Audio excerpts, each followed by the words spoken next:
Hi everyone, my name is Christina Harmon. I'm one of the Campus Talent Acquisition Partners at IBM. We are coming at you live from Grace Hopper Celebration 2018 in Houston, Texas. We are going to get started in just a few minutes. In the meantime, if you can join our talent network, we're really excited. We've got a fabulous group of women at IBM representing all the different areas at IBM. We will see you soon. Thanks.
Hi everyone, welcome to our live stream.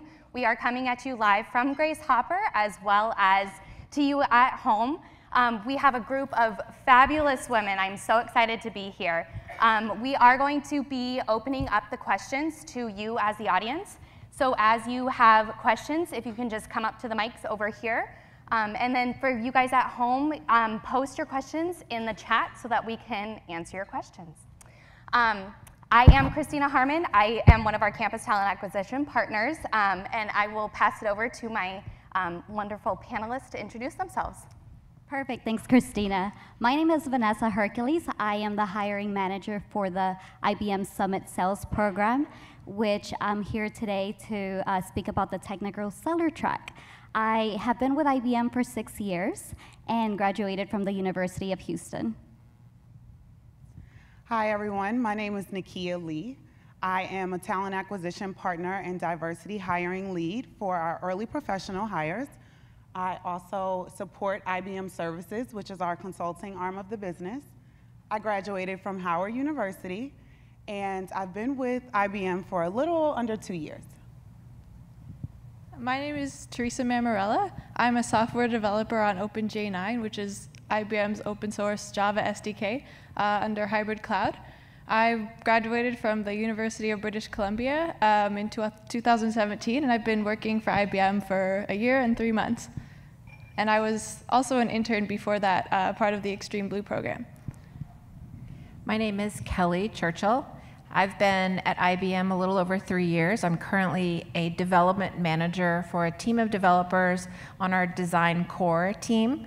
And I went to Arizona State University and joined IBM, like I said, just about 3 years ago. My name is Shri Ratnasinghe. I am the veteran. I've been with IBM for 17 years. I am a graduate of Carnegie Mellon University, and I am an executive in our hybrid cloud business unit focused on making customers successful with emerging cloud and AI technology. Awesome, thank you. So you guys can see we've got representation from all different areas of the business. One of the things that we tend to see and get when we're talking to students and just general people is what is IBM doing? What, we've been around for over 100 years and we've transformed over the years. And so I'm gonna turn it over to you all and see if you have just like one word or even a sentence to really describe what is IBM to you? What is IBM doing nowadays? Sure, I'll get started. To me, IBM is one. By that I mean that we are one team. We're really like a family that supports each other in everything we do. I'll say that we're innovative. I mean, something that Christina mentioned just about companies reinventing themselves. When you think about all of the companies that are coming and disrupting industries, we are a company that's been around for over 100 years. We have over 100,000 patents now, I believe, and we're constantly innovating and recreating ourselves. I would say that one thing that differentiates IBM is that we are dedicated to making our customers very successful. And I think what comes to mind for me is that IBM is, it may be a surprise to most people, is one of the largest design companies in the world. We have over 1,600 designers, and design thinking is the way we work at IBM. The thing that strikes me, in addition to everything we've heard, is that IBM stands for trust and personal responsibility in all of our relationships, transparency, and openness. Awesome, thank you guys. So another question, seeing as we are here at the Grace Hopper celebration is, what does IBM do to really foster and empower the female employees at the company, being that in tech, it is predominantly a male industry? Nakia, do you want to go first? Sorry. Sure. So supporting our professional services arm of the business, which is consulting, we have a lot of working mothers. We require a lot of travel in that space. Typically, our consultants are traveling 4 days out of the week, sometimes weekly. We have a number of programs that support women, encourage women, where we offer flexible travel schedules. If you're not required to be on the client site, maybe this particular week you work from home or you work from your local office. We're always looking and supporting women in general, especially within the consulting practice, in where they are in their career, right? What makes sense? We're not just about having one staple process that has to apply to everyone, right? Teresa, do you have anything to add? Yeah, so I was just wanting to say that, or talk about a little bit, we actually won an award at the Grace Hopper conference. The Anita Borg Institute recognized our company as someone that hires many women. And I definitely feel that as a software developer. There's few of us, but I never felt in my role like a minority or like I was treated differently on my team, which I really appreciate being a woman at IBM. Yeah, and one of the things that's really great about IBM is a lot of these groups that are called business resource groups, and they're available all throughout IBM at different campuses. And they support different people and their backgrounds. There's a Hispanic group, there's for Black groups, and then there's also ones for women. And so there's great opportunity to network with other women and really dive into programs and ways to support you as an IBMer, talk about career paths, talk about things you may not be aware of. And so it's definitely something to look into and seek out when you join IBM, because it's a great source of networking as well as support for you, people like you. So, Christina, I think that's a really good question. There are a few things that I would really emphasize that stand out about our practices. And in fact, earlier this year, in addition to the AnitaB.org award and the Working Mother Magazine award, we also won, as a company, we were one of the recipients of the Catalyst Award, which is a very prestigious award for leadership in diversity and inclusion practices. And I think there are several things that as a company we really emphasize. So culture is very important. I know many of you in the audience, both here and on the live stream, are thinking about, well, where do I go to work? And that intangible of what kind of culture am I going into?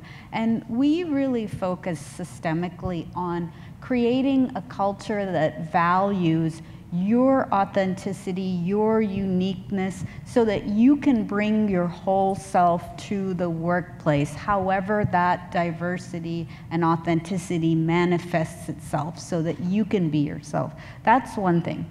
The second thing is that when you look at the mid-career, that middle level, you've got a few years in the workplace, a lot of women might be thinking about life changes, starting families at that place, and that is where we really focus on retention and programs to provide flexibility for women, retain and keep them in the workplace, and then throughout, men and women, men as our allies, together we're focused on eliminating and calling out unconscious bias, which is really important in this era.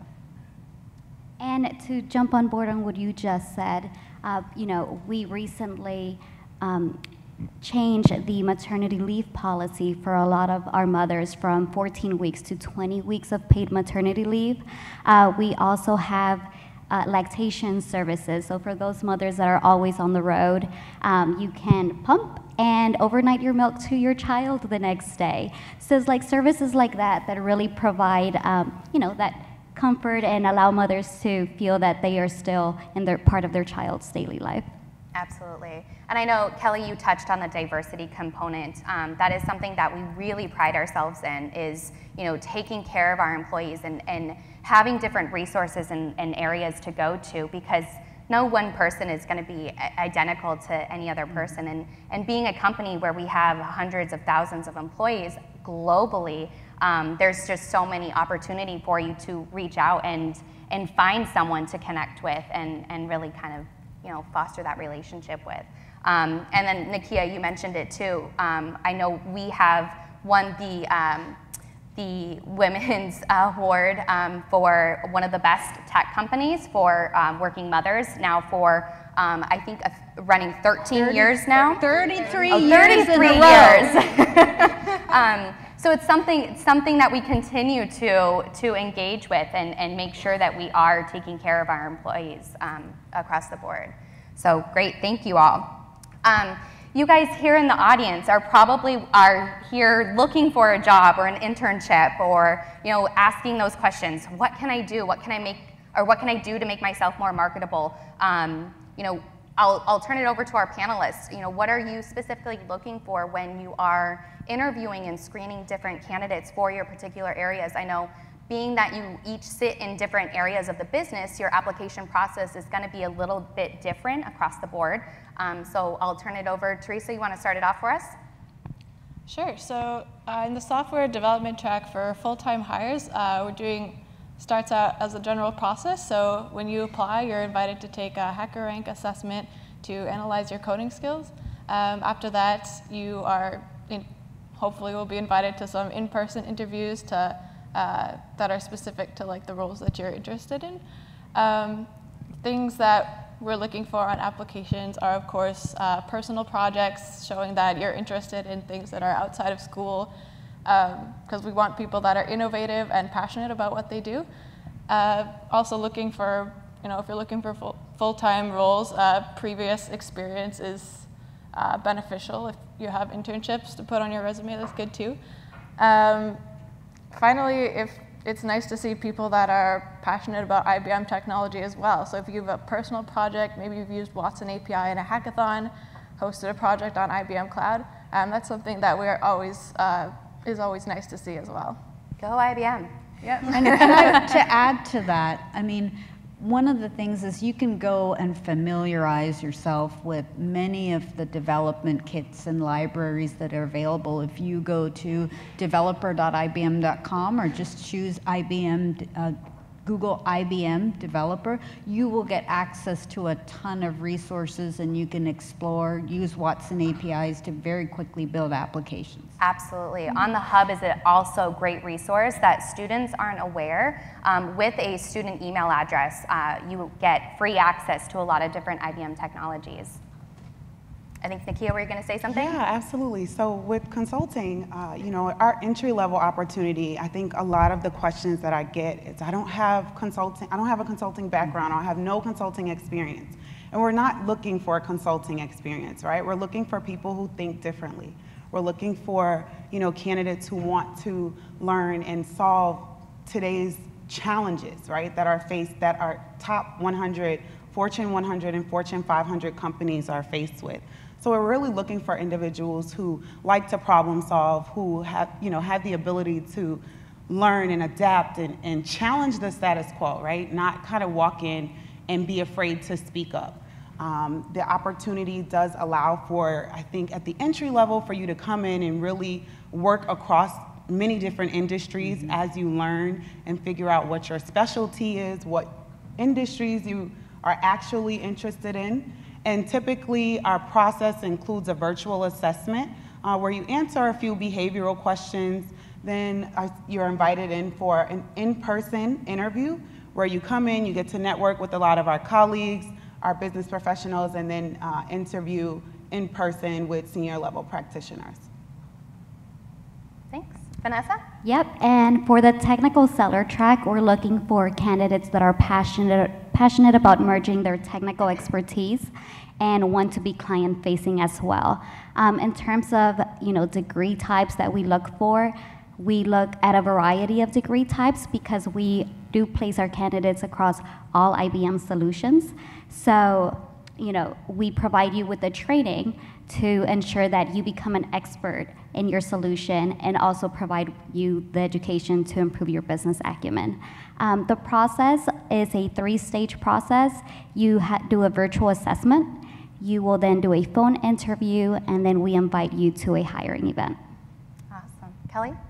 Yeah, so for the design organization, what we're looking for in candidates is really that you can show that you understand user-centered design and that you understand and can show and demonstrate what you've done in your side projects or through your school projects to really show that focus on the process and understanding how to convey and build out an interface that really has the user's needs in mind.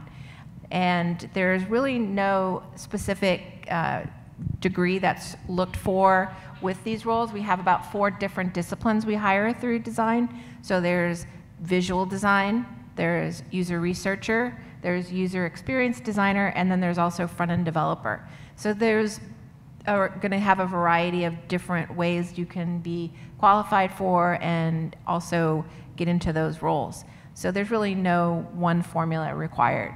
When you apply to design, you submit a link that shows your work. And so that's the first thing that happens is a designer who's working in the actual business on doing the same role that you're applying for is evaluating what you're showing us. So it's not going in front of a recruiter, it's actually going in front of a designer that does that role. And then if they like what they see, they'll send you a challenge to work through. And if they like what they see there, they'll send you an invitation for a phone call, and that's when you can they can talk to you and get a nice sense of your background, but also you're able to ask some questions. And from there, it's a face-to-face, as very similar to what everybody else was describing. So that's essentially the process, and again, we all have sort of a different approach, and then the other tracks that we hire for will have some variations as well. I think one of the things that is kind of consistent across the board for all of these different areas is we definitely look for foundational skills. There's a lot of on-the-job mentoring and training and just gaining that exposure that you don't necessarily get while being in school and taking different classes. So thank you all for your answers.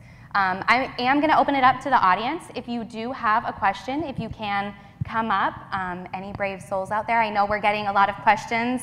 I'll throw it over to Todd real quick, and then we'll throw it over to you.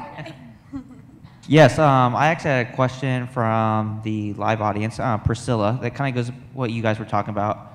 What would you recommend for those of us with interest in certain IBM roles but have a degree in an unrelated field? That's a great question. Anyone want to kick it off?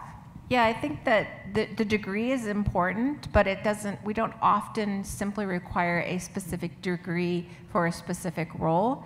Oftentimes you'll see in a job description a degree in such and such or related experience or that sort of thing. We also have started to see less stringent requirements on college degrees. There are also apprenticeships that have been launched recently where we're starting to hire actual apprentices who only need to have a couple years of an associate's degree program. And they can come on to IBM as an apprentice, work for a year, and with mentorship and guidance and training, and then they become a regular full-time employee after that year. So we're definitely not always looking for a specific degree for a specific role. Nikia, you look like you're ready to go. So I'm going to jump in here only because, for example, I'm a recruiter. I've been a recruiter for a while, worked as a consultant. My background, my undergraduate degree is in health management. Absolutely nothing to do with recruiting. One of the things I would say is definitely don't limit yourself. If there's a way you can find internships or opportunities to learn outside of maybe a formal job, right? Maybe for me, in my instance, I took on an opportunity to shadow a recruiting professional just to learn more. I started off in an entry-level role that really afforded me the opportunity to branch out into that field. So I would say also, don't allow, the typical requirements that might be listed on a job description to deter you. Yes. So just because you may not have that specific degree, you might have some relevant experience or other things that you can highlight to supplement for that area. I would very much agree with that. And Priscilla, to your question, don't let that specific degree in a specific field stop you. When we're recruiting, for example, for offering management, which is the IBM discipline of product management, which takes into account all the activities in the ecosystem required to successfully get an offering to the market and become an industry-leading offering, we look for so many different backgrounds. I personally have a computer science background. There's people with a business background, technical writing, and we look for those things like, have you started up new projects? Have you started up new initiatives and made your side project even a commercial success or a nonprofit success? So there are many ways that you can demonstrate a sense of curiosity and a sense of starting an initiative and getting it to fruition with results. Anyone else? No? I will jump on board as well and say that sometimes I feel as females, we want to check all the boxes before applying for a job, and men don't do that all the time. So they're taking our jobs that we can do just as good. So please get out there and apply. Similar to Nikita, I majored in computer information systems, and from there I became a technical seller as an intern and then full-time. After that, I went into consulting, all within IBM. And now I'm in recruiting, so my ability to leverage my business skills while I was a technical seller has allowed me to move to different roles all within the company. Absolutely. And I'm so glad that you touched on that, because I was thinking the same thing. I've heard it time and time again. If you don't meet every single requirement, we tend to be our own worst enemy. And we have a question from the live audience. Hi. Okay. So each of you guys, what gets you the most excited about IBM's future? So one of the things, like the thing that makes me wake up every day with that excitement is we are challenging ourselves to solve some of the world's hardest problems. Our goal is to be essential as a company. That means solving challenging problems in research, like one of the first quantum computers in collaboration with a number of institutions. It means solving problems that power many of the world's biggest enterprises and help them make their customers successful. It also means academia, government, and changing the way that we do things. So that's always looking for that angle of how can we improve something and make it better or do it differently, and helping that client and their client are what get me excited every day. What gets me excited is being here and seeing all of you come through our booth, and to get to talk to you and hear all of the amazing things you're already doing out in the world, and to know that we have the potential of bringing you into IBM to share that with us and help us create a better IBM for the future. That's what excites me. Like this, I love this kind of stuff. And I mean, I'm not a recruiter. I have my my job where I'm, doing the same thing, or doing not the same thing, but doing my job, and coming to events like this is very inspirational, like for that reason. One thing that gets me excited about IBM as a developer is our open source initiatives. We've been pushing a lot of our products to be open source, such as my product, OpenJ9, as well as Open Liberty, which is our Java web framework. And it's really exciting as a developer to be able to work directly with the developer community, and also to make IBM and the technology we do a little bit more transparent. Yeah, so for me, I think I would have to say, learning and who we are every single day. So I think about 2 years ago when I got this job, and I was telling my grandfather, I'm starting a new job at IBM, and he was like, the typewriter company? And I'm just like, well, no, and that's exactly how my career has been throughout my time here. Every day I'm learning about something else that IBM does, something we're involved in, something we're creating, and that's what keeps me passionate about the company. I feel like I'm constantly learning as well. I would agree with Kelly, seeing all of you and your passion for wanting to make a difference in this world, and knowing that hopefully many of you will join our team in the future and make an impact excites me.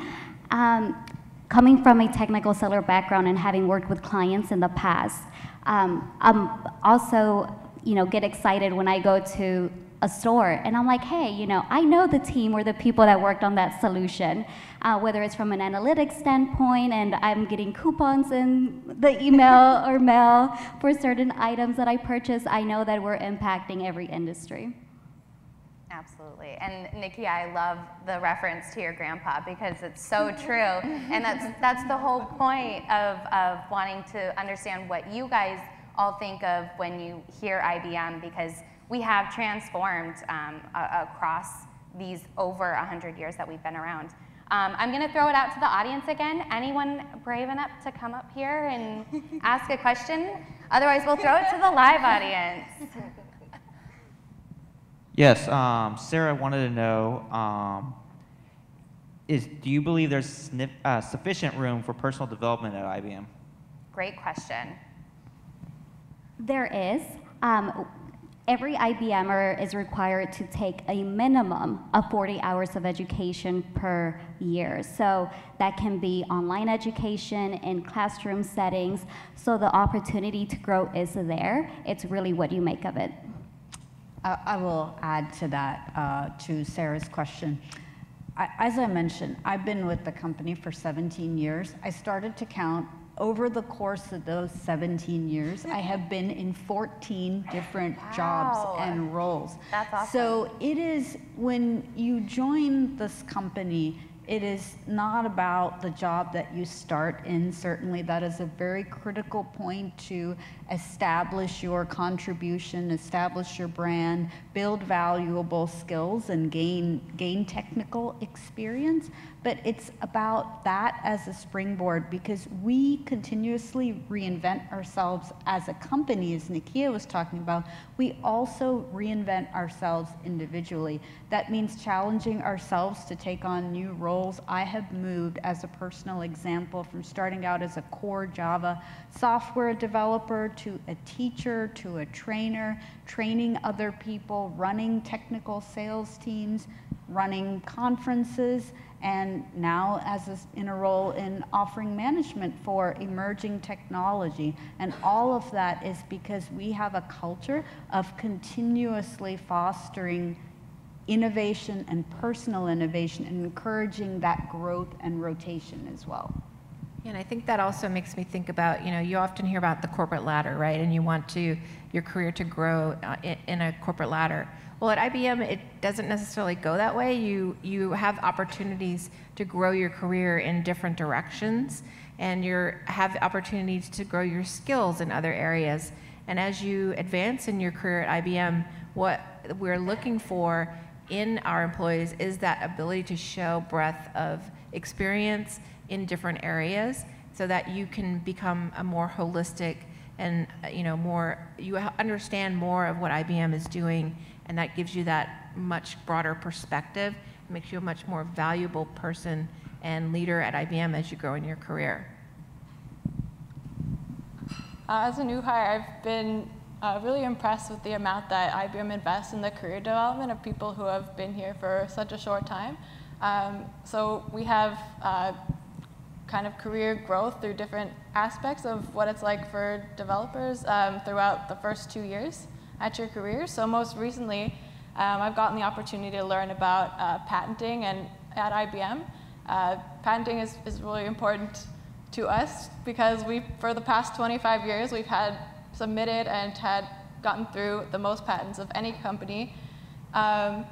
So go IBM. Yeah, go IBM. Yeah, absolutely. So IBM definitely cares about your career and tries to give you the tools to be successful in that, like throughout, whether you're a new hire or in the middle of your career or later. Yep.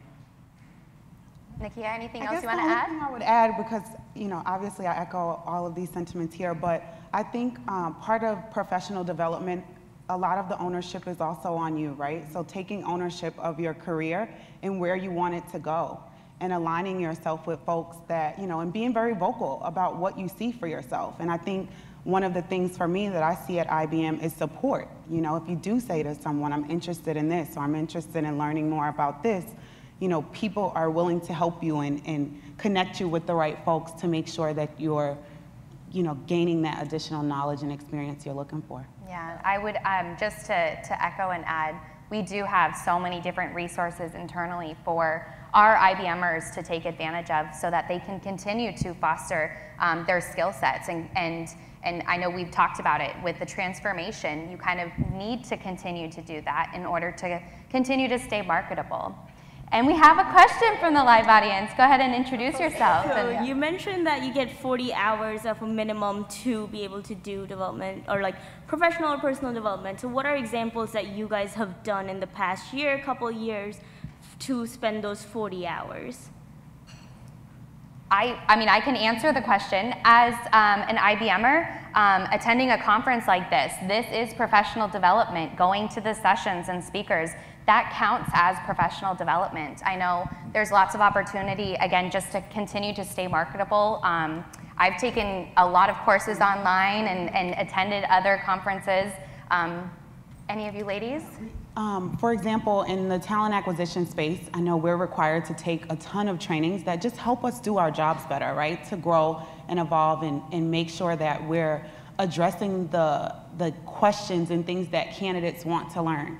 How can we improve our processes?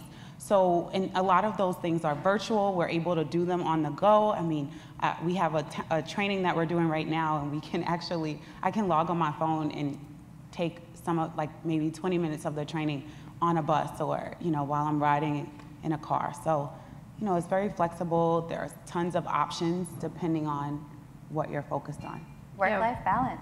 Yeah, we actually have a lot of platforms that we automatically get credit for that Think 40 credit as we, you know, listen to a town hall meeting, or, you know, you go through an online learning experience. And even in face-to-face meetups, you can get credit for, you show up for an hour lunch and learn session, and that's put on at your site where you're working, and you get Think 40 credit for that. So the opportunities are endless. It's not hard at all to get well over 40 hours. I'm always triple that, sometimes even more.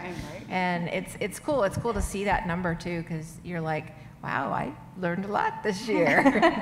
I'll give you a few examples, because training is just such a passion. One, as has been said, there is an amazing online learning platform where you can take online courses, self-paced virtual courses, and then get badges. And those badges can progress as you get to different levels of mastery.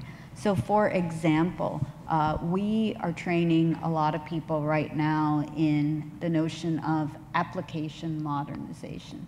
And what does it take to containerize an application and make it available on the cloud? So in the process of doing that, so first, for example, you would have online tutorials that are conceptual. Second, we have a course on microservices development, which is actually made available by IBM on the Coursera platform that you can take and then get hands-on. Then the next stage of training is you go implement a project, and then you can get a badge, and then shadowing, which is really important in any discipline. You can learn from somebody who is skilled and practice alongside them. So that's a very critical component to that shadowing and mentorship. One thing, Sri, I'm so glad that you brought up the badges, because that is something that is newer to IBM. As students and just general individuals that are looking for opportunities to expand your skill sets and your expertise, IBM Badges is something that is a free resource for you to get involved in, and it's something that can make yourself more marketable, adding it to your resume. It's no different than getting like certification, or just, you know, it's something really great to take advantage of. Anyone else? Oh? I am a big user of the Open Badge program. As a technical seller recruiter, I always want to stay up to date with the latest technology, so I can ensure that I, you know, fully understand the types of projects our candidates are working on. So I echo that. I would say the other thing that is really important continuously is soft skills. There's the technical aspect of it, then there are skills and seminars on leadership development, facilitating discussions, eliminating and reducing unconscious bias. How do you make decisions and drive consensus in an environment where there is a lot of change and things are always shifting? And we use the principles of IBM design thinking throughout our decision-making processes and the processes of how to fulfill a market need. So that is something, for example, that we encourage that everyone get trained and get a badge in. Yep. Great question, thank you. All right, another question. Go ahead and introduce yourself. All right, hi, I'm Fiona, and I was wondering, I know that IBM has multiple locations, so maybe you guys can speak to some of them, but what is IBM's role in the community? Great question. I can take, so where I live, we had a tornado last weekend. Most of our city was out of power for the entire weekend. So IBM, we have upcoming in my lab a volunteer day where IBM'ers can take that day and instead of doing their regular day job, go out and help out in an organization that they're passionate about. And so as soon as that happened, everybody thought, oh hey, like this event's coming up, like we need to help out with the victims from this tornado. And so that really inspired me to the way that IBM can help out in the community. Yeah, definitely IBM is everywhere. Pretty much any city you can think of, there's probably an IBM office there. We definitely saw a lot of response when last year in Houston there was a hurricane. IBM committed, I think, $1 million or something along those lines. We also had a team that came together at moment's notice to help mobilize first responders in order to figure out ways to use our technology, our services, our skills at IBM to create much better response times to emergencies like that. We also have a program called Corporate Citizenship, where any of us can apply and be sent for 6 weeks or 3 months or whatever that term is needed to an area of the world that needs assistance, and where we can go and work on some project for that community.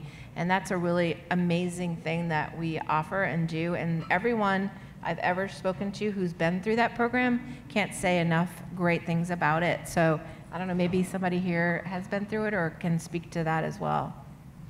She's been through it back there. Yeah.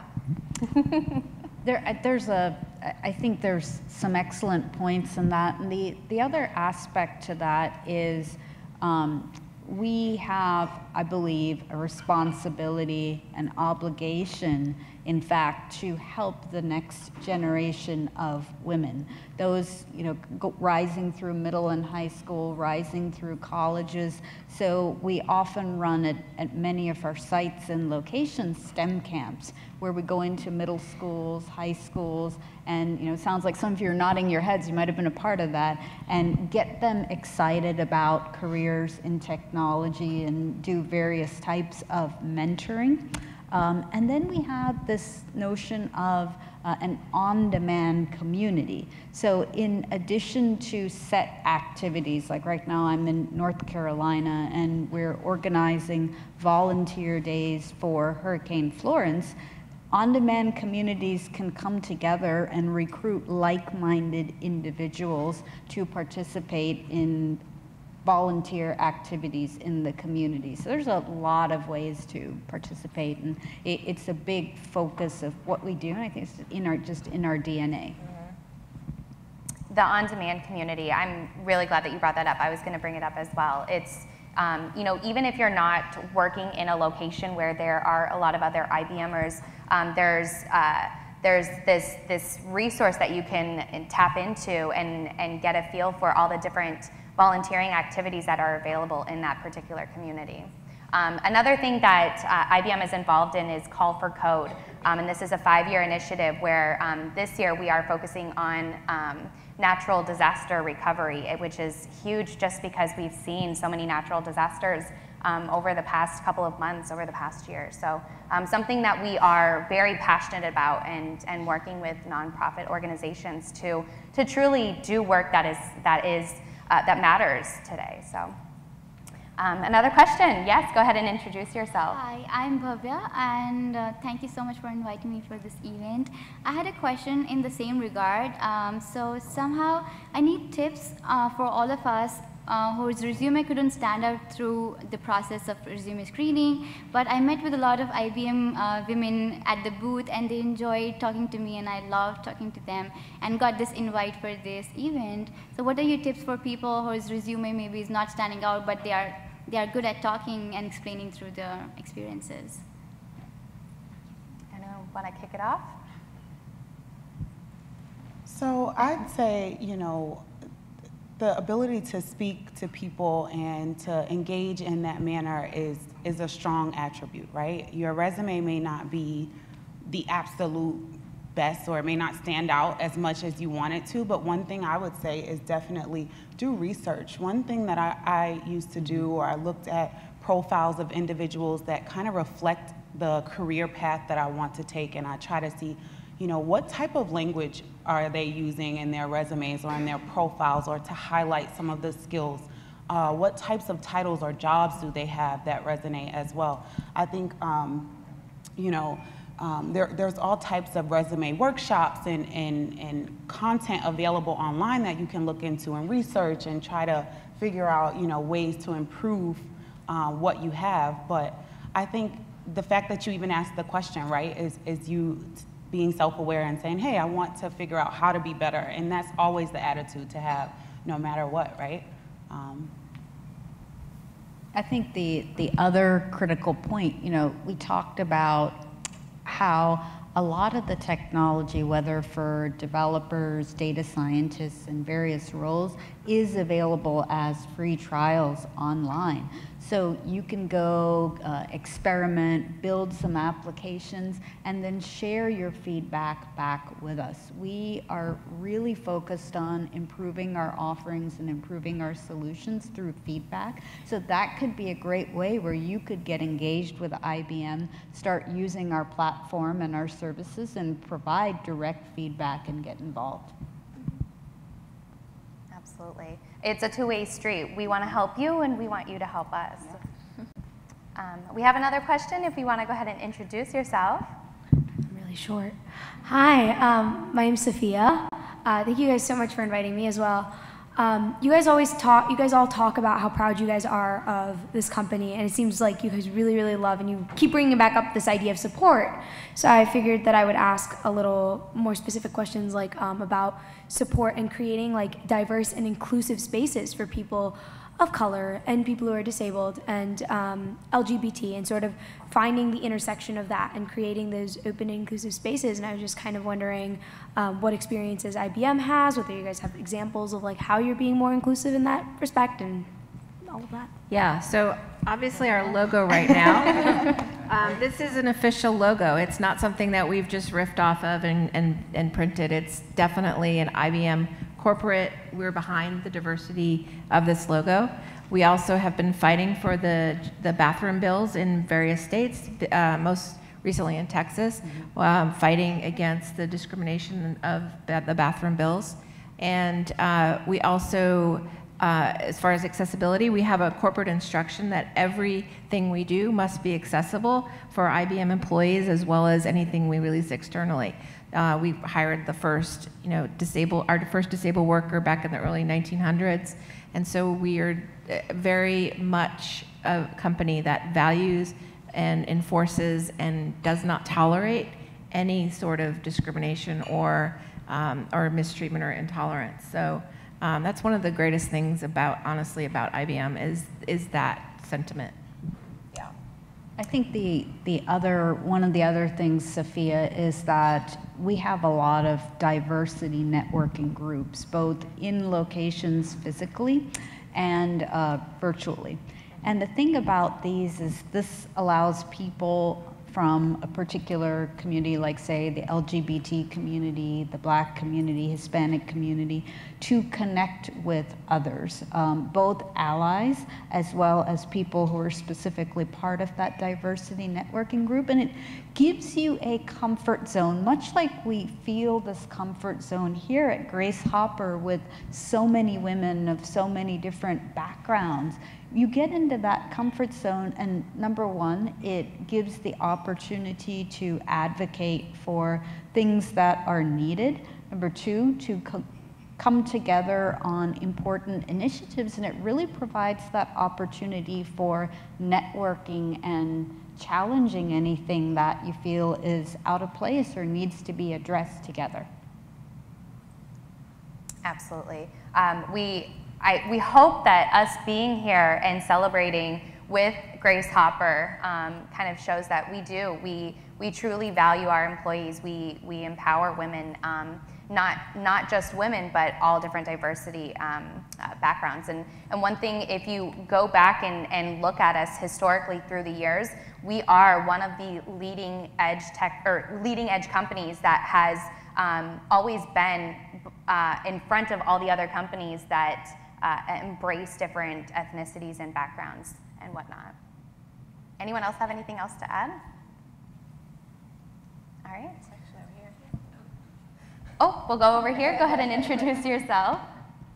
Hello, my name is Aishwarya, and this isn't really a question, but it's something that I wanted to add on to what you guys said when Bhavya asked her question about how to just be able to reach you guys maybe through alternative means. And that's kind of what I did, in the sense that I was really interested in the offering management program. and I wanted to know more about it. So I would say just definitely reach out to people on LinkedIn. And I like the fact that I reached out to, I think 2 or 3 people, and all of them responded. So it's not really just, oh, just a Grace Hopper kind of thing, you know, where everyone's supportive. The culture itself is very supportive here, which is why I was excited to get invited to this event, because it's not really specific to, oh, you know, this is a diversity event, so we're going to celebrate diversity, and then it goes away after the event's over. It's not like that.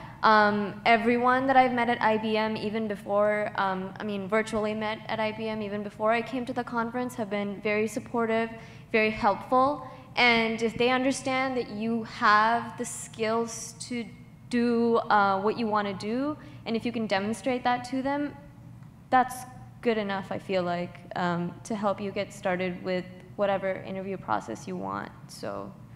Yeah, I just That's awesome, and that's great feedback. So we're really happy to hear that. Yeah. Okay. Thank you. Thank you. Hi, I'm Chapman Monroe. I'm a senior at the University of Virginia.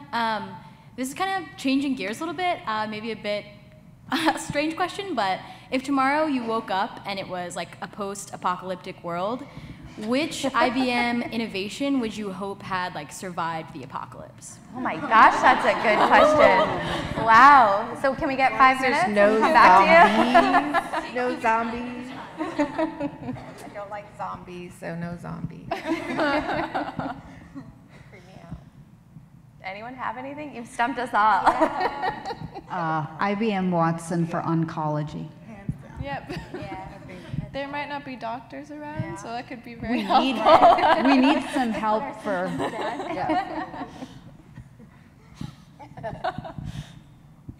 Anyone else? Good question. That should have been on our list to prepare for. Right? I know. That wasn't part of our scheduled questions. We'd love to talk to you more about it, though, next door. Yeah. Very great question. Yeah, we we'll do think have about another that. question from the live audience. Yes, so Lee wants to know, has anything from your job or career surprised you at IBM? Can you say it one more time? I'm sorry, did anything from your job or career, has anything in your job or career surprised you while you've been at IBM? Surprised you while at IBM? One thing that surprised me was the amount of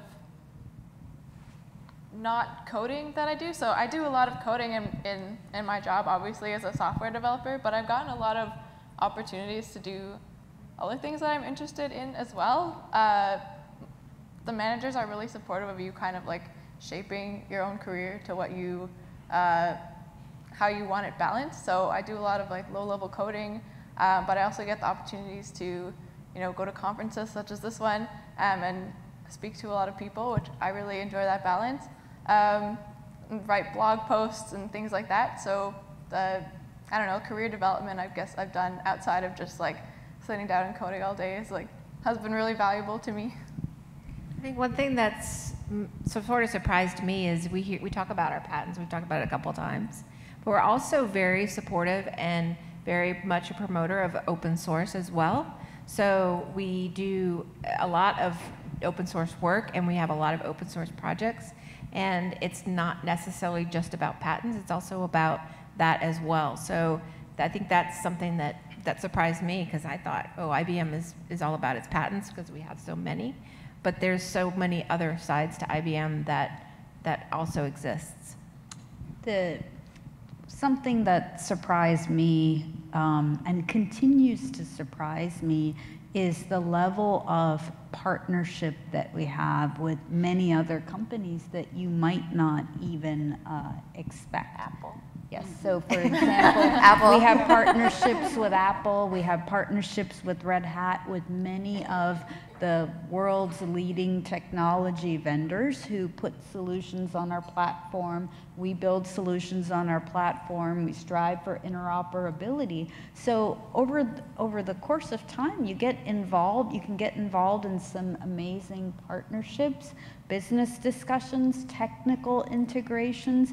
And when I started out as a programmer, I thought, okay, I'm going to be coding Java and I'm going to be focused on that. But then I realized over time, I was going to be integrating with so many different systems, standards, APIs, libraries, and platforms. So it really broadens your knowledge of technology space. I think, sorry. For me, it's the ease of transitioning between roles. You always think, oh, you know, I'm leading one team, so there's that potential of kind of burning the bridge because I'm, you know, leading the team. But everyone's always been very open, and they encourage you to move forward and pursue other passions as your career transforms to something different. Nikia, you wanted to add something? Yeah, I was going to say, I think when you think of a large company, I know for me, I thought of a lot of red tape. You know, there's no way to really be truly innovative or come up with new ideas and have the ear of your leadership. And that's been the complete opposite in my experience. I mean, I've been completely surprised by how many times I'm able to sit down with my leadership and say, can we try it a different way? Or I have a different idea, and they're willing to really hear me out and then allow me to actually execute that. It's pretty exciting and rewarding at the same time. And there's, I think, to build on Nikia's point, there's one instance in my career that's just like surprised and shocked me. For many years, we had a particular performance evaluation system. And we realized, senior leadership realized and heard the feedback from all levels of the organization that, you know, we need to transform this system to be more agile and really serve the goals of development. And so IBM and HR and senior leadership opened this up to an online jam, where people had the opportunity online to contribute and say, this is the type of system I want. This is the attributes that I want the performance management system to have. And we came up with a new performance evaluation system that has been in effect for a couple of years now. We call it Checkpoint, which is based on this crowdsourced structured feedback. So imagine a company of this size reinventing its performance management system based on employee feedback. Absolutely, adopting that agile perspective, great. We do have just a couple of minutes, so we'll go ahead and turn it over to you for our last question. You start us off and you close us out. Okay, well, I'm Jamie. And so I guess the last question is, so like, what are the biggest challenges facing IBM today? Good question. Well, we have competition. And, you know, that's something that we always are worried about and thinking about and having to deal with. I think that the fact that we've been around over 100 years shows that we can always bear that and come through that. So I think that, you know, that we've shown that, and that's great. But yeah, that's definitely, I think, always, you know, on top of mind. And it's sometimes easy to forget that we're a business, but we are. You know, we need to continually make money and be competitive in the market. And just the way that we've been able to transform ourselves over and over again. You know, Christina mentioned this earlier, but it's true. We've transformed ourselves. And when we started, we were building meat slicers. So we don't do that anymore. And when you think about it, you know, what IBM does is so broad, and there's so many different things. We're in finance, we're in consulting, we're in banking, we're in you know, software development and hardware development.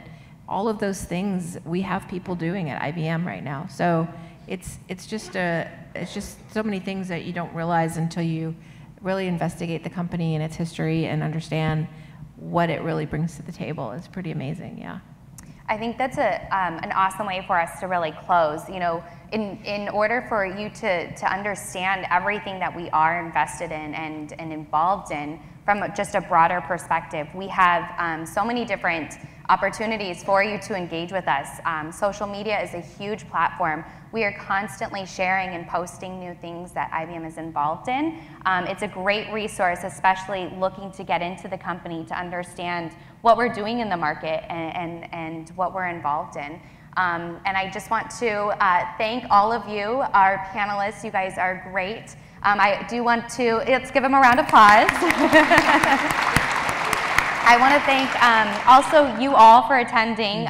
We've had so much fun engaging with you and interacting with you at the Grace Hopper Conference. And then to everyone at home, we want to thank you as well. So we'll give all of you a round of applause.